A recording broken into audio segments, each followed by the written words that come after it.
नमस्कार, DD news के इस विशेष समाचार प्रसारण में आप सभी का स्वागत है। मैं हूं आंचल गुलाटी गुंबर और मेरे साथ हैं मेरी सहयोगी मनीषा। तो आइए सबसे पहले रुख करते हैं सुर्खियों की तरफ।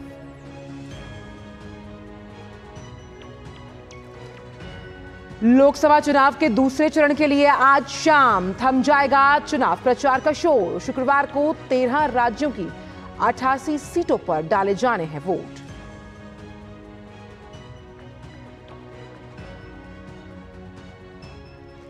तीसरे चरण के चुनाव प्रचार ने पकड़ी रफ्तार। प्रधानमंत्री आज मध्य प्रदेश से करेंगे ताबड़तोड़ जनसभाएं।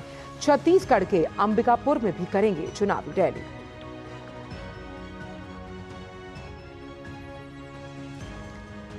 केंद्रीय गृह मंत्री अमित शाह आज वाराणसी में भाजपा के चुनाव कार्यालय का करेंगे शुभारंभ। केरल और महाराष्ट्र में भी करेंगे चुनावी सभाएं। वहीं जेपी नड्डा बिहार में देंगे चुनाव प्रचार को धार।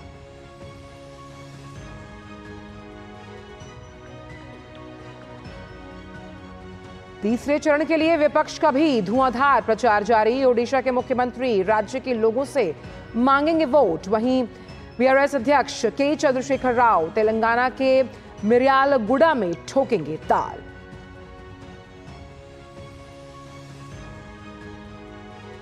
राष्ट्रपति द्रौपदी मुर्मू के उत्तराखंड दौरे का आज अंतिम दिन। देहरादून में इंदिरा गांधी राष्ट्रीय वन अकादमी में भारतीय वन सेवा के प्रशिक्षु अधिकारियों के दीक्षांत समारोह में लेंगी भाग।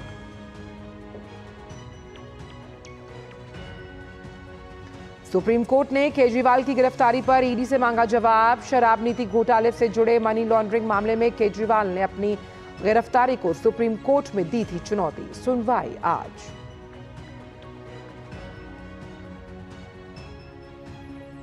अमेरिकी प्रतिनिधि सभा में पारित होने के बाद सेनेट में $95 अरब की सहायता वाले बिल पर वोटिंग। कानून में यूक्रेन, इजराइल और ताइवान को आर्थिक सहायता देने का प्रावधान। और खेल की खबरों में इंडियन प्रीमियर लीग में आज होने वाले मैच में गुजरात टाइटंस का सामना दिल्ली कैपिटल्स के साथ। वहीं कल खेले गए मैच में लखनऊ सुपर जायंट्स ने चेन्नई सुपर किंग्स को हराया।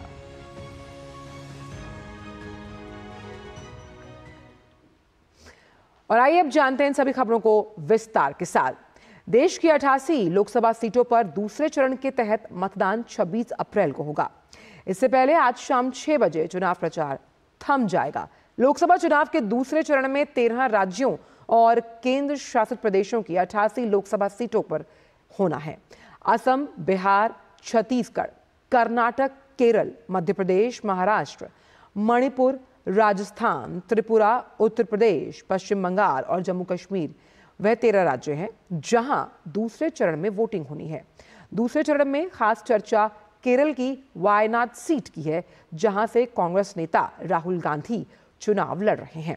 इसके अलावा ओम बिरला, भूपेश बघेल, हेमा मालिनी, अरुण गोविल, शशि थरूर और राजीव चंद्रशेखर की सीटों पर भी दूसरे चरण में मतदान होना है।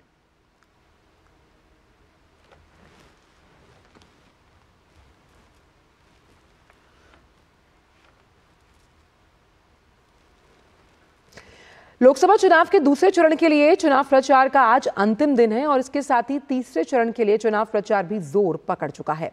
सभी दलों ने मतदाताओं को लुभाने में पूरी ताकत झोंक दी है। प्रधानमंत्री भी लगातार जनसभाएं कर रहे हैं। प्रधानमंत्री आज छत्तीसगढ़ और मध्य प्रदेश में जनसभा को संबोधित करने वाले हैं। प्रधानमंत्री छत्तीसगढ़ में सरगुजा जिले के अंबिकापुर में एक जनसभा को संबोधित करेंगे। इसके बाद मध्य प्रदेश के सागर और बैतूल क्षेत्रों में प्रधानमंत्री की जनसभा का कार्यक्रम है। साथ ही भोपाल में प्रधानमंत्री के रोड शो का भी कार्यक्रम तय है।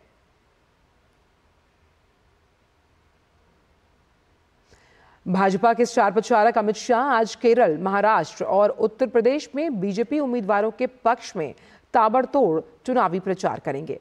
अमित शाह अपने चुनावी कार्यक्रम की शुरुआत केरल की आलपुझा लोकसभा सीट से करेंगे, जहां वो एक चुनावी जनसभा को संबोधित करने वाले हैं। अमित शाह महाराष्ट्र के अमरावती में पार्टी उम्मीदवार नवनीत राणा के समर्थन में एक चुनावी जनसभा को संबोधित कर बीजेपी के पक्ष में माहौल बनाएंगे।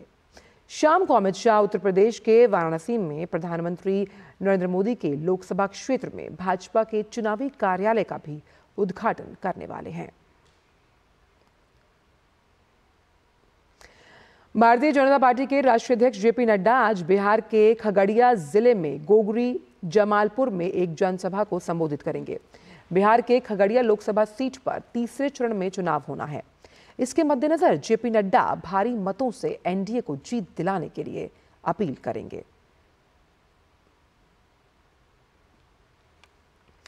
राष्ट्रपति द्रौपदी मुर्मू के उत्तराखंड दौरे का आज अंतिम दिन है। राष्ट्रपति आज देहरादून में भारतीय वन सेवा के प्रशिक्षु अधिकारियों के दीक्षांत समारोह में शामिल होंगी। इसमें पहले कल राष्ट्रपति एम्स ऋषिकेश के चौथे दीक्षांत समारोह में शामिल हुई थी। दिल्ली आबकारी नीति से जुड़े मनी लॉन्ड्रिंग के केस में जेल में बंद मुख्यमंत्री अरविंद केजरीवाल की गिरफ्तारी पर ईडी को आज सुप्रीम कोर्ट में अपना जवाब दाखिल करना है। अरविंद केजरीवाल की गिरफ्तारी को दिल्ली हाई कोर्ट के जरिए सही ठहराए जाने के बाद केजरीवाल ने अपनी गिरफ्तारी को सुप्रीम कोर्ट में चुनौती दी थी, जिस पर सुप्रीम कोर्ट ने ईडी को अपना जवाब दाखिल करने के लिए कहा है। आज पंचायती राज दिवस मनाया जा रहा है और इसी उपलक्ष्य में नई दिल्ली के विज्ञान भवन में 73वें संवैधानिक संशोधन के 3 दशकों के बाद आधारभूत स्तर पर शासन विषय पर एक राष्ट्रीय संगोष्ठी का आयोजन होगा। राष्ट्रीय संगोष्ठी के आयोजन का उद्देश्य केंद्र और राज्य सरकारों के साथ साथ राष्ट्रीय ग्रामीण विकास और पंचायती राज संस्थान के अधिकारियों, राज्य ग्रामीण विकास संस्थान और पंचायती राज के संकाय सदस्यों, शिक्षाविदों, विषय वस्तु विशेषज्ञों, संयुक्त राष्ट्र एजेंसियों के जो प्रतिनिधि हैं, उनके साथ नागरिक समाज संगठनों सहित हितधारकों के बीच संवाद और सहयोग की सुविधा प्रदान करना है। चर्चा में मुख्य विषयों में सार्वजनिक सेवा वितरण को बदलने में डिजिटल टेक्नोलॉजी की भूमिका, पंचायत प्रशासन के बदलते हुए उद्देश्य से पंचायती राज मंत्रालय की पहल और विभिन्न मंत्रालयों और विभागों की डिजिटल प्रशासन जो पहल है वो शामिल करना है। रुक करते हैं कुछ अंतर्राष्ट्रीय खबरों की तरफ और बात करते हैं अमेरिकी संसद की, जहां यूक्रेन, इजराइल और ताइवान के लिए आर्थिक मदद वाले विधेयक का रास्ता अब साफ हो गया।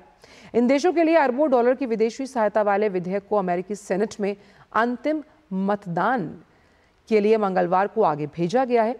प्रतिनिधि सभा में अचानक 1 महीने से चले आ रहे गतिरोध को समाप्त करते हुए पिछले सप्ताह इस सहायता को मंजूरी दे दी गई।